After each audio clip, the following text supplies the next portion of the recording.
once we get that right, which is for me the most important thing, that they have, first of all, respect. The second one is commitment. The third one, passion. Those three ingredients are non-negotiable.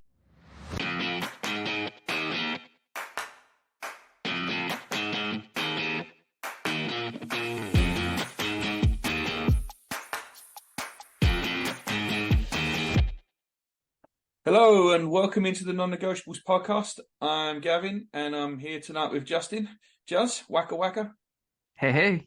Kai Havertz scores again. Yeah, he does. What a night. Yeah, 6-0, our second largest Champions League win ever.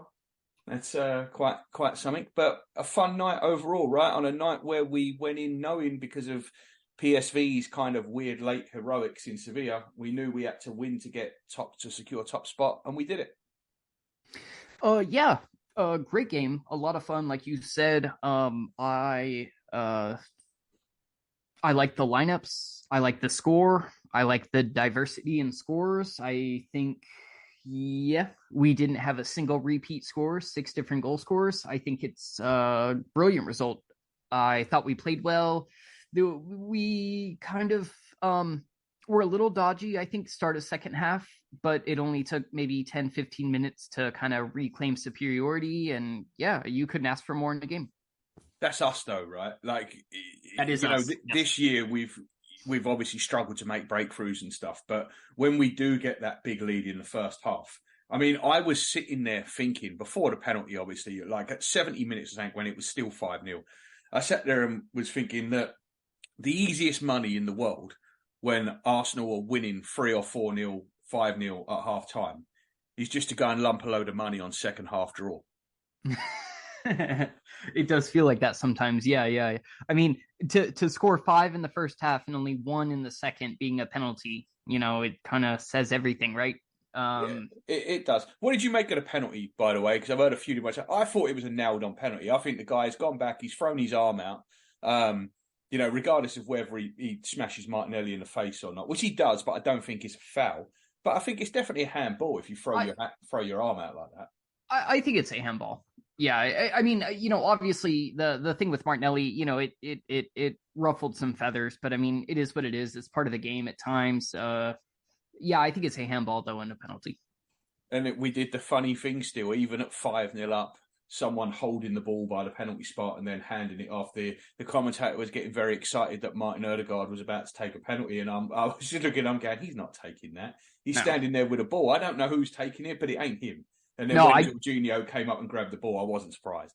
I knew it was Jorginho. I bet you every time Jorginho's on the pitch, he takes the penalty. But funnily enough, he missed one for Italy last week. And I think he's now missed, he's now missed 5 of his last 7 penalties or something like that. Like, his penalty record recently is really poor. I mean, it's a game where nothing does. I thought it would be Jorginho when everybody was on the pitch, but now I'm not so sure. I don't know that when it means something, Saka's actually handing that ball over. I mean, Ødegaard is my preferred taker, but I know what you mean. I think Saka's kind of I agree with you, and we do obviously move the penalties around a lot, but I do think when the chips are down, I do think it's Saka's job. That's interesting. Yeah, I couldn't argue with it. I would say that I think, as captain, I mean, it's probably Ødegaard's final say, maybe. I don't know how much that actually plays into it. I don't know. They seem to work it out with each other pretty well, though. But yeah, it just made me laugh when we've been doing this same thing for a year now, with the holding the ball and someone coming and taking it, and whoever's holding the ball isn't taking it, and people are still falling for it. And I've been saying for ages, well, you can't keep doing it because eventually people are going to get wise to it, and but apparently not. But then again, I guess it doesn't matter, because the whole point of it is that you can't jostle the penalty taker, right? You can't get around the taker and start doing that. So, I guess it does the job regardless. Hey, as long as Jesus isn't taking him, Yeah, exactly. As long as we keep Gabby away from him. He had a fantastic game last night, though. Didn't he? I thought he was brilliant. Yeah, that little shuffle, right leg behind the left leg, or either or. I think it's called a lane change in FIFA. or sorry, EA Sports 2024. It's not called up, down, left, R1, triangle, circle. I think a lane change. Okay, all right, we'll go with that. But yeah, he's really good at it. Just knocking it past the other leg, and apparently it just defenders can't keep up with that simple move. But he's done that a few times now, and it's pretty brilliant. And yeah, I think he was pretty ice cold on this goal.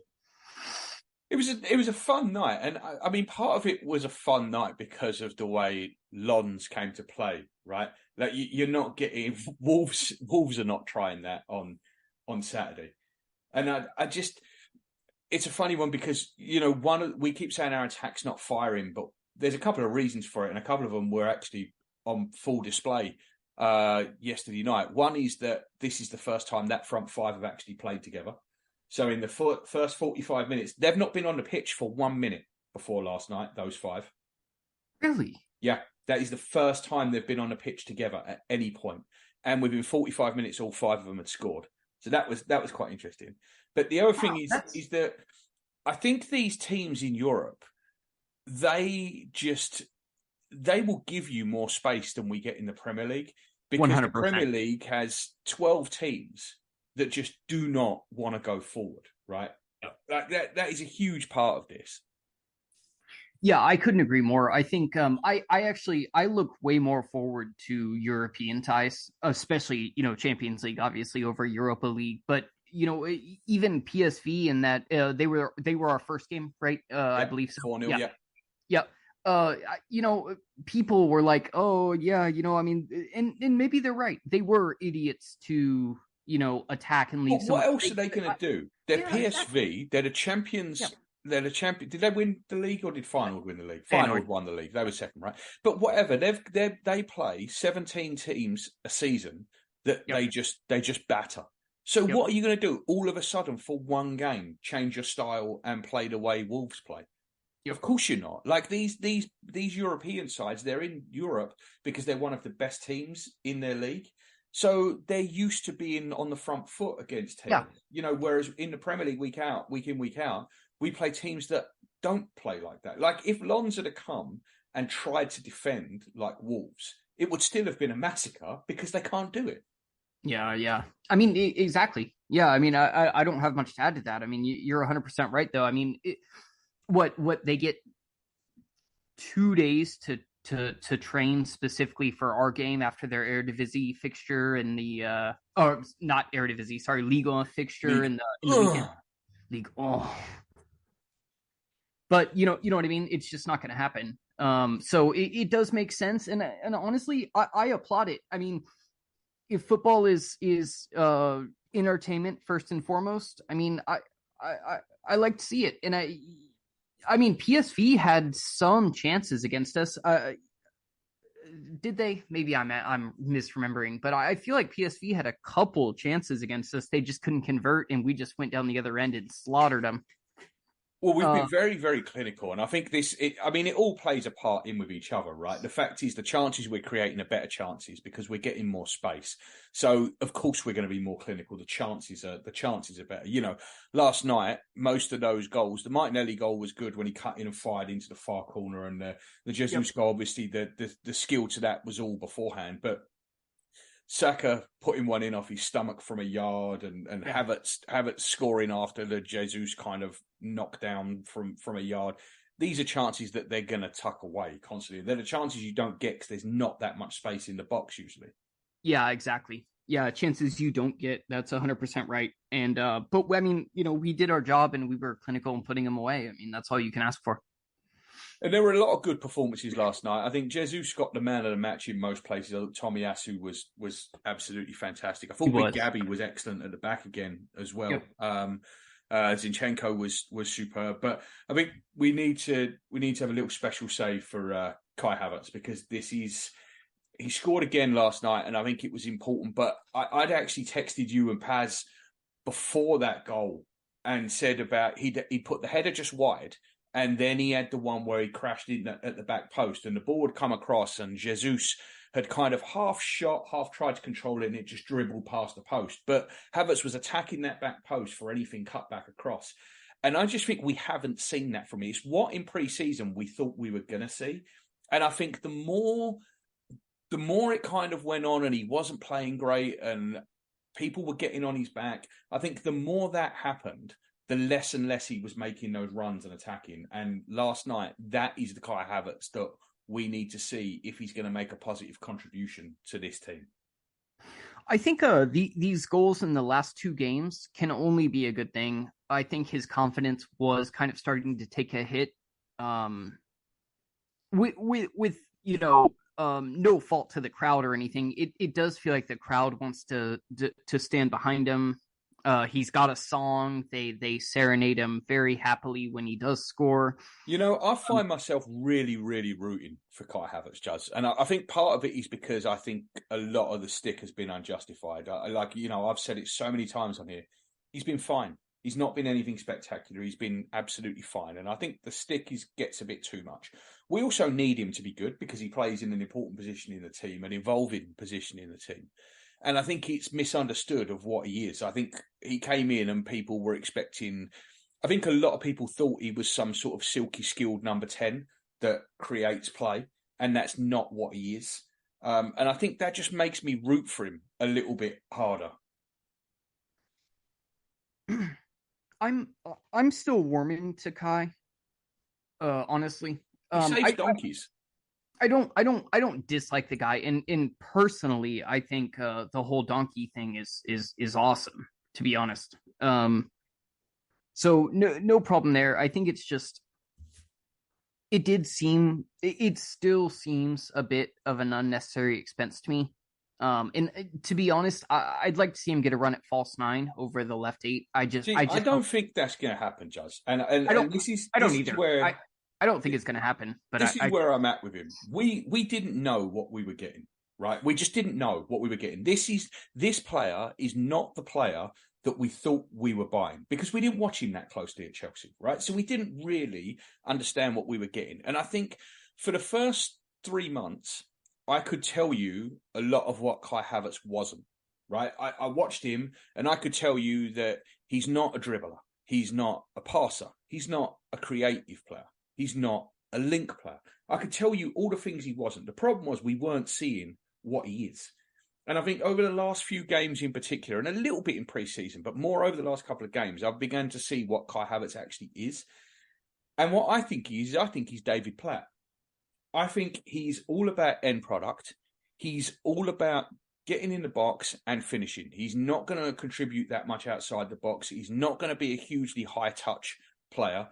But he does the donkey work. He tracks back. Oh, the donkey work. See what I did there? I didn't even notice I'd done that. But he tracks back. He gets in the middle of passing lanes. He makes a lot of fouls. He's a very, very clever player when it comes to breaking up opposition attacks. That's fair. Yeah. Yeah, and he escapes yellow cards, and that's something that the old guy we had playing in that position, he never used to escape a card. Right? So at least he's got that going for him. He picks up less cards, but I think now I'm kind of seeing what he is. The problem with being a player like that is if you aren't producing the end product like he wasn't, you are useless, like absolutely useless. When you are contributing like he has in the last couple of games, and hopefully like he'll continue to do, you're one of the most valuable players in world football. I don't know, man. That's a pretty big claim. I don't mean him particularly. I mean that type of player that, the goal scoring midfielder, the end product, the finisher, that is the most valuable. Goals are currency, right? That is the most valuable thing you can get, is someone that scores goals. And I think he is an end product player. The problem is the first couple of months we haven't seen the end product. Hopefully now we will see that on a regular basis. That's true.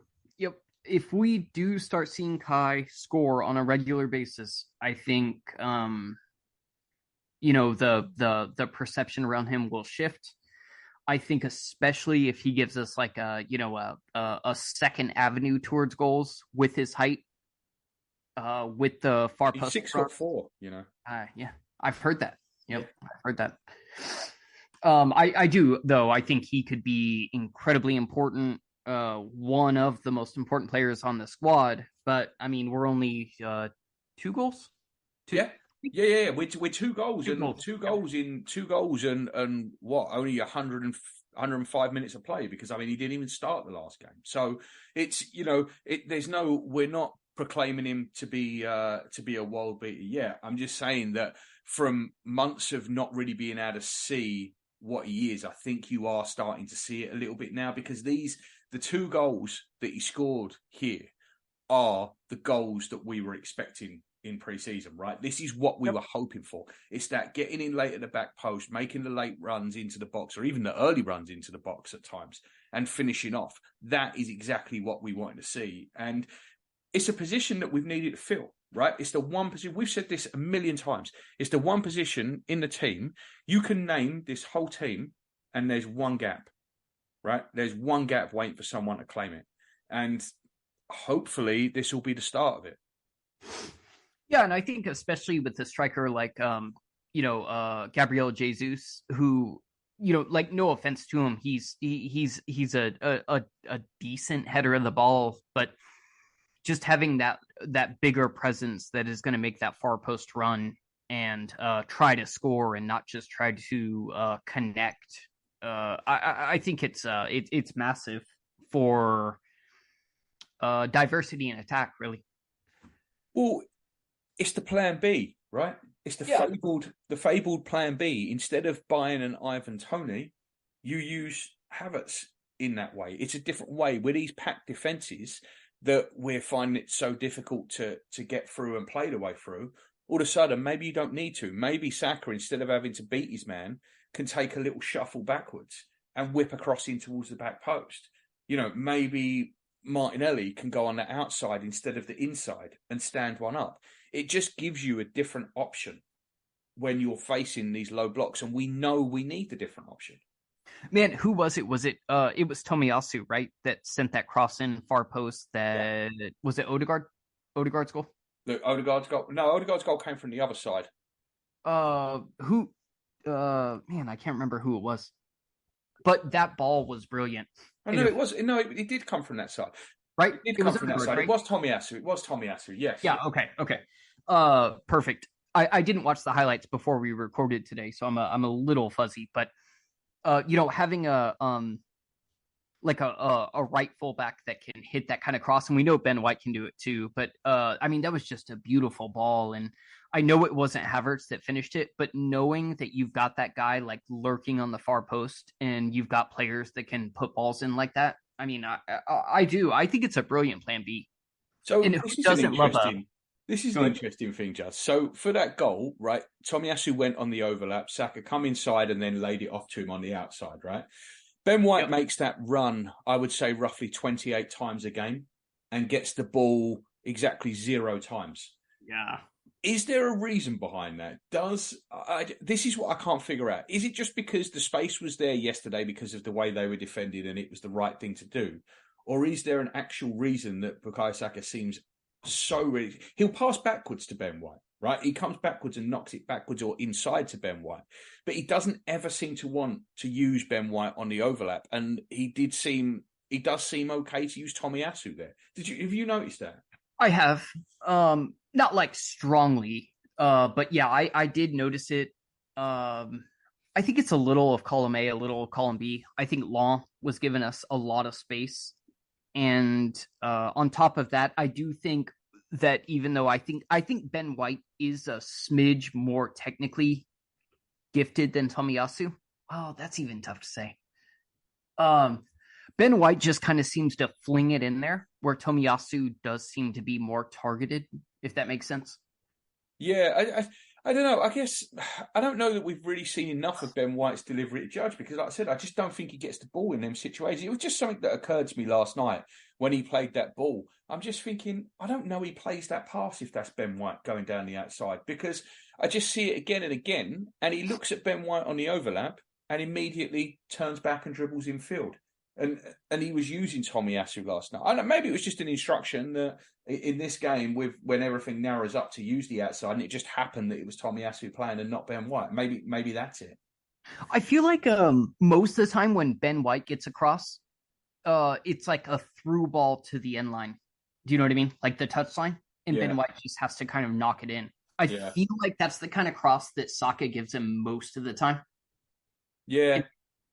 Yeah, But I don't it's know. got to be. It's obviously situational. Maybe they just Yeah, start yeah. from a little bit of a different position. Maybe Ben White starts a little bit higher, and it just so happens that Tomiyasu is arriving later, and having a bit more space. I don't. The tendencies of players obviously affects everything else around them, and maybe Yeah. that's all it is. It could just be the way Tomiyasu arrives gives him that little bit more space in front of him, and that's what Saka likes to use, rather than Ben White, who starts higher and he's already Yeah. up there. And they link in different ways. Saka and White do link up. Don't hear what I'm not saying. I'm not saying that Saka obviously hates Ben White and doesn't want to pass to him.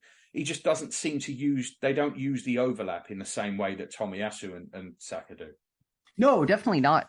And again, I do think it's noticeable. I think Ben White and Saka have a good relationship, though. Good chemistry there. It's just it did seem like Saka used the fullback quite a bit differently last night than he normally does. I agree.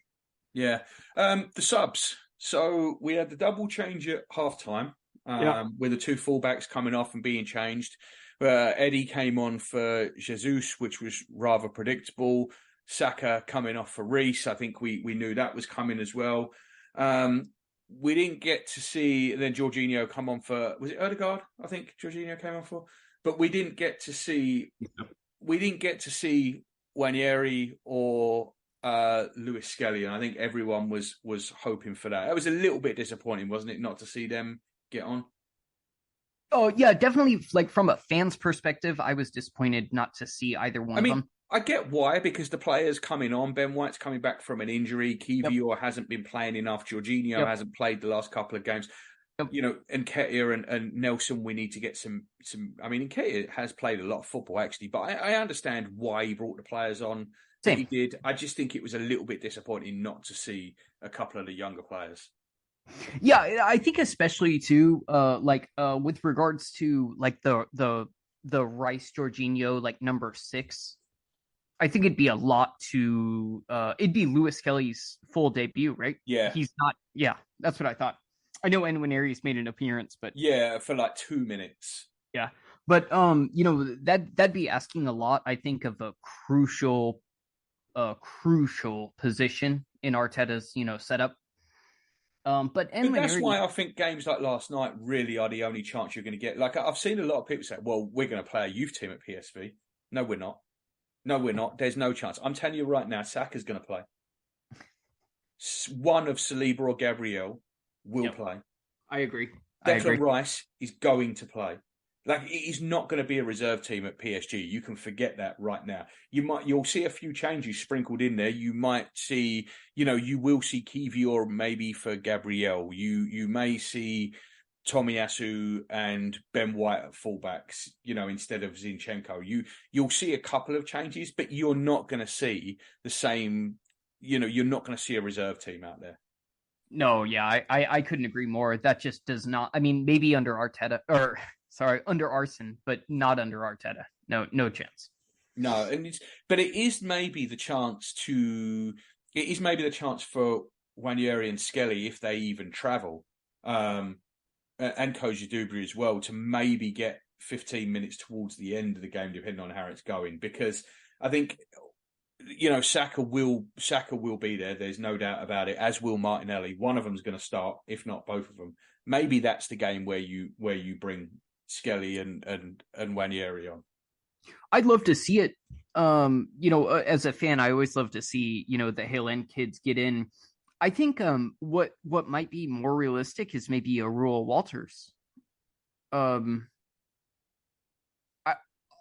don't know. I just feel like Arteta would be more likely to try like a right back as opposed to somebody in that anchor 6 that is obviously such an important position to him.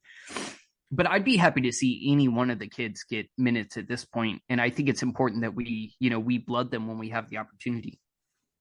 Yeah, and I think that's the disappointment with it, is that the opportunity was there and we didn't take it. It was the subs were, and like I said, they're all understandable because these are players that are going to play a big part this season. So you have to keep them ticking over. So I do get it. And I do think that was that starting 11, with maybe the exception of Ben White in for Tomiyasu. But that is our starting 11, right? That is our strongest team. That is Arteta's version of our strongest team. So I think that the bringing on the subs kind of did make sense. Yeah, I mean, I think people have been asking for depth and quality and depth for a long time, and I think we actually do have that now. And when you have that, you don't really have the room to play some of these kids. So it does make sense to me. Jorginho was going to need a run out. I mean, El Neni's probably going to need a run out at some point here pretty soon. Like you mentioned, Ben White coming back from injury. Reece Nelson hasn't played in a long time, to my memory. No, he's not even been getting off the bench. And pretty soon we're going to be adding Emil Smith-Rowe to the players coming back, needing some minutes. Thomas Partey is going to need to get 2 games in before he gets injured for 3 months again. So there's going to be players that we've got to fit in there. The squad is actually pretty big. It is, yeah, and pretty quality. Yeah. I mean, I get the people who say, "Well, we need a better backup forward." I think the obsession with our backup forward is reaching kind of pandemic levels. We've got to upgrade Eddie. No, we don't. We just need Jesus to stay fit. Like chill out with the we need to spend 100 million on a backup. Like that's not going to happen. So I think with the quality of squad and the size we've got, it's harder for these young players to break through. And there's been a lot of talk about Arteta doesn't bring youth players through. And by the way, that is true. But it's also very hard to break into this squad. It was not as hard to break into the team that was 8th and was starting Mustafi and David Luiz at centre-back and had the ghost of Hector Bellerin at right-back and Guendouzi in midfield with Danny Ceballos. Do you know what I mean? Like, it's easier for these young players to get games when those are the sort of players. And we had no depth behind them either. It's not like we had a huge squad and we didn't want to play any of them. So it's a lot easier for these players to break through. I mean, there is an argument that if Bukayo Saka 2.0 was coming through Hal End now, he may not get a game. Yeah, but I mean, that's just the way it is. I mean, look at Pep in City. And they have a little bit of a buffer to play some of these kids. And I can still only really think of Cole Palmer, who's now at Chelsea, and Rico Lewis. Am I forgetting somebody? Phil Foden, who doesn't even really like playing. Like he'll play Phil Foden 2 games and then drop him for 6 games. Yeah, exactly. Yep. And there's a lot of fan complaint about that. And, But you've got to be of such a high level to break into these teams and stay there. It's so rare to get these players. The only thing I will say is that the argument, and you've made this argument before, there's more than one use for your youth team, right? It's not just to supply players for your team. It's to supply players that you can then sell on to someone else for their first team and bring in the funds to improve in the areas that you want to improve on. And I do think that is an area where we fall a little bit short, because I do think some of these players need to get these worthless 10 minutes at the end of games. You come on, someone gets a couple. I mean, look at Iheanacho is a terrible player, but he came on for Man City before Man City were, breaking all these rules. Well, actually, probably around about the same time. But he come on, scored a few goals at the end of games, and all of a sudden, Man City got 10 times what he was worth because those 10 minutes at the end of games was getting inflated. Yeah. We have an opportunity to bring some players through and do that with. I mean, even Balogun, we got lucky that Balogun hit while he was out on loan, because had Balogun not gone out on loan, we would never have got that sort of money from him if he'd have been at Arsenal for that year rather than being on loan. No, 5 million probably. If that. Yeah. I mean, look at Chelsea. I mean, they can spend $1 billion in. I don't want to be incorrect. It was 2 or 3 transfer windows. And the only reason they're still okay with FFP is because they get that 100% profit from a lot of those youth academy players. Yeah. I mean, they're still a well-run club. I hate to say it, but they've, is it Cobham? Yeah, Cobham. Yeah, their training ground. Yeah, and Cobham. But I don't know. I don't know that they are. I think we're going to have to wait and see in a couple of years' time what their financials look like. I mean, you're right for FFP purposes. That the sales of people like Mason Mount definitely keeping him afloat right now. Yeah, though. he's definitely skirting around the FFP Yeah. restrictions for right now. I don't know how well run it is. I don't know that it's sustainable to keep doing what they're doing. But I do take your point, but that's always been the case for Chelsea. They buy a lot of players. They especially buy a lot of young players. They loan them out. Some of them hit and they get turned profits on. Some of them don't, and they just loan them out until they're 28. I mean, every season, 3 players leave Chelsea. You go, oh my god, he's still there. Lucas Piazon. Yeah, look, that Kennedy, the winger Kennedy. There was a Dutch guy they had who was like 27 by the time he left, and he hadn't played a game. He was a defensive midfielder. I think they got him from Vitesse. I can't remember his name now, but he'd been there for years, and he was just. I didn't even realize he was still there, and they released him. That's and crazy. I'm like, that dude's 26. It's crazy. Yeah.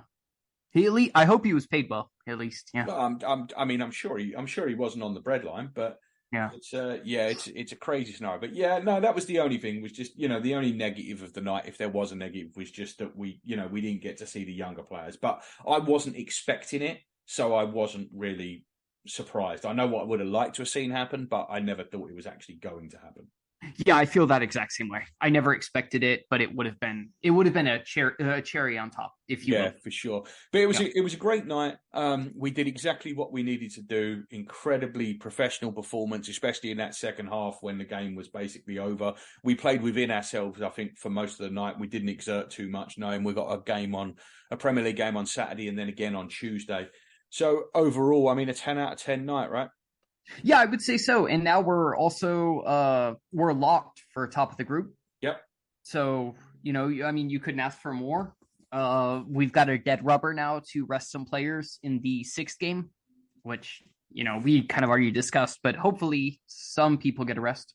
Yeah. And I mean, you couldn't really ask for more, right? No, and we avoid the top place teams in the groups, and that's important. Yep. You don't want Real Madrid, Barcelona, Bayern Munich. You don't want them at this point if you don't have to. Let's get through another round. Let a couple of other clubs deal with that. It looks like there's going to be the second place teams don't look that scary. I mean, I know there's a chance that it could be Atletico Madrid. There's a chance it could be Napoli. Who were the other big ones? But I mean, in the main, the second place teams, I'm not really scared of any of them. I'm not saying it's going to be easy. Obviously, you get someone like Galatasaray, something like that. It's not, or Shakhtar. It's not going to be easy. Yeah. But they're games that we're going to be favoured in. Yeah, no. I agree. Even though I do have some PTSD from that Monaco tie a few years ago. Yeah, none of these things. Look, these things rarely end up straightforward, right? Like you can't. Football ain't played on paper, so you can't look at it, go, we're favourites, so we're through. But given the choice, I would rather play FC Copenhagen than Bayern Munich. Yeah, of course. I did want to ask you, I don't know if I know we're almost out of time. Did you catch the highlights of the Madrid game? You see that Bellingham goal? No, he scored again. He's like breaking all sorts of records, right? Isn't he like 18 goals already or something for them? I believe it's 15 goals, 4 assists in 16 games. Yeah, that's nuts. No, I haven't. I will check it out though. I haven't seen any of the highlights from midweek actually. I did catch the last 5 minutes of the Mad Man United game that was just up. Yeah. But, it's not a brilliant goal or anything per se, but it's just a beautiful chip, and like he beats his defender and just heads it in. You don't really see that very often anymore, because But it was he's a tremendous footballer. Yeah, okay, mate. All right, well, just wanted to do a quick wrap up, really. So we will be back with you, Juz. Good luck with the move, by the way, over the weekend, and we'll be back next week when you will be in a completely different time zone. Sounds good, mate.